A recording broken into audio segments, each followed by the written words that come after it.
What was the best "do you know who I am" moment you've experienced? I'm a 26-year-old neurosurgeon, one of only 3 female pediatric neurosurgeons in my state. Last Tuesday at 2 a.m., I rushed to the hospital for a 6-year-old with a brain bleed. Time was critical. At the entrance, a new security guard blocked me. Visiting hours are over. I'm Dr. Patel, the neurosurgeon on call, I explained, showing my ID. He scoffed. Right, the actual neurosurgeon is already inside. Please call the OR and verify. A child needs emergency surgery. Look, miss, he said. I know what neurosurgeons look like. They don't look like, well, you know. The head nurse spotted me through the doors and rushed over. Dr. Patel, thank God you're here. The patient's pressure is rising dangerously. The guard stepped between us. I'm handling the student or intern or whatever she is. As we argued, the hospital director appeared with a sobbing parents. Dr. Patel, he called out. OR1 is prepped. The patient can't wait any longer. The guard's face drained of color as I walked past him. For 6 grueling hours, I fought to save him. Every skill I'd mastered, every technique I knew, all deployed in a desperate race against time. As I walked past the security desk afterward, my surgical cap clutched in trembling hands. The guard stood up. Doctor, he began. Do you have children? I asked softly. He nodded. 2, a boy and a girl. Then imagine them in that OR tonight. I handed him the boy's Superman wristband I'd removed before surgery. His parents just kissed their son goodbye for the last time. They kept asking me if getting here faster would have changed things. I never told them about those 8 minutes at the security desk, but sometimes when I see a little boy in a Superman shirt, I still wonder.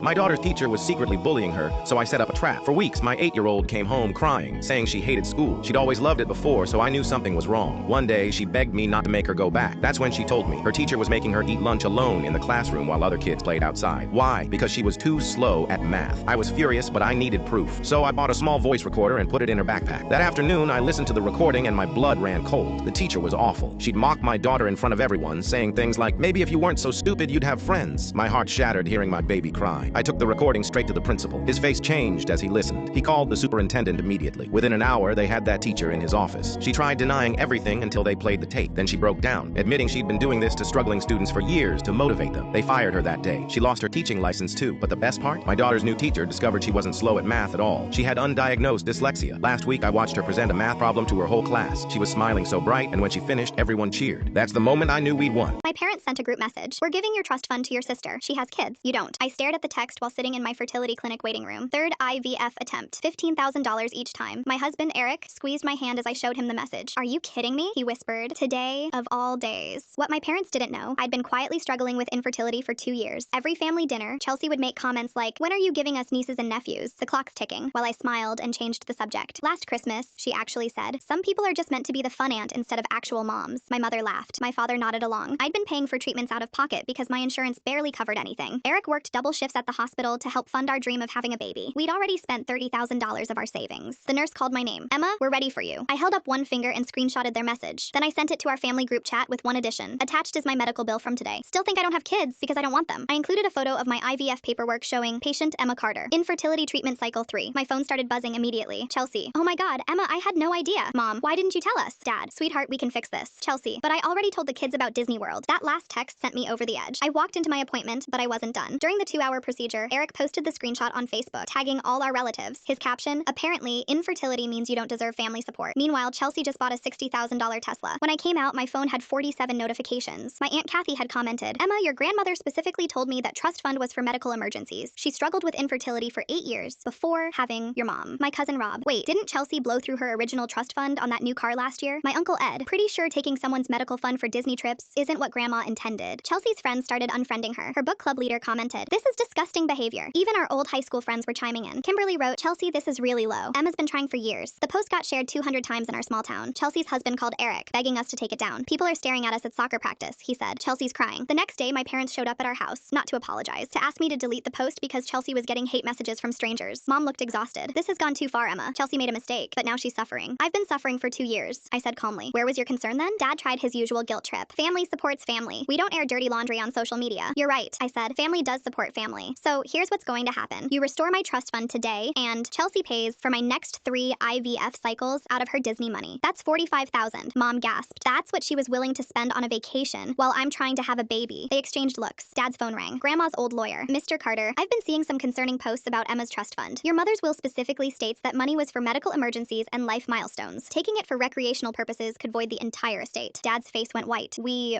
didn't know Emma was. Maybe try talking to your daughters instead of making assumptions, the lawyer said, before hanging up. Within an hour, they'd transferred my trust fund back. Chelsea showed up that evening with a check for $45,000, crying. I'm sorry, she whispered. I really didn't know. You never asked, I replied. 3 weeks later, we got the call. The IVF worked. I was pregnant. I posted a simple update. Sometimes the best revenge is just living your best life. Baby Carter coming August 2026. Chelsea was the first to comment, congratulations, Emma. You're going to be an amazing mom. Funny how family priorities change when the whole town is watching, and sometimes the happy ending makes all the drama worth it. I found out that my nephew is hurting my little niece while their parents are just laughing, so I took my niece and screwed their life. My nephew Ben gets everything he wants. New phone, gaming system, you name it. Meanwhile, my niece Sophie gets hand-me-downs and blame. My sister and her husband think Ben can do no wrong. When they visit me, Ben acts perfect. But last Sunday, I saw the real him. Sophie was eating her breakfast when Ben accidentally knocked her cereal all over her new dress. Instead of helping her, my sister yelled at Sophie for being clumsy and made her clean it up. That afternoon, Sophie got a call. She'd won the school spelling bee. Ben immediately grabbed her trophy and threw it in the trash. Only nerds like spelling, he said. My sister laughed and told Sophie to stop crying. I watched Sophie dig her trophy out of the garbage, trying to wipe it clean while Ben played video games. That's when she showed me the bruises on her arms from where he pushes her into walls. I documented everything and called Child Protective Services. They investigated and granted me temporary custody, while my sister and brother-in-law have to complete parenting classes and family therapy. Sophie's been with me for 3 months now. She's doing better in school, and the court monitor says she's showing real improvement. Her parents get supervised visits, but they have to prove they can protect her before she goes home. Yesterday, she spelled happiness at breakfast, and this time, nobody knocked over her cereal.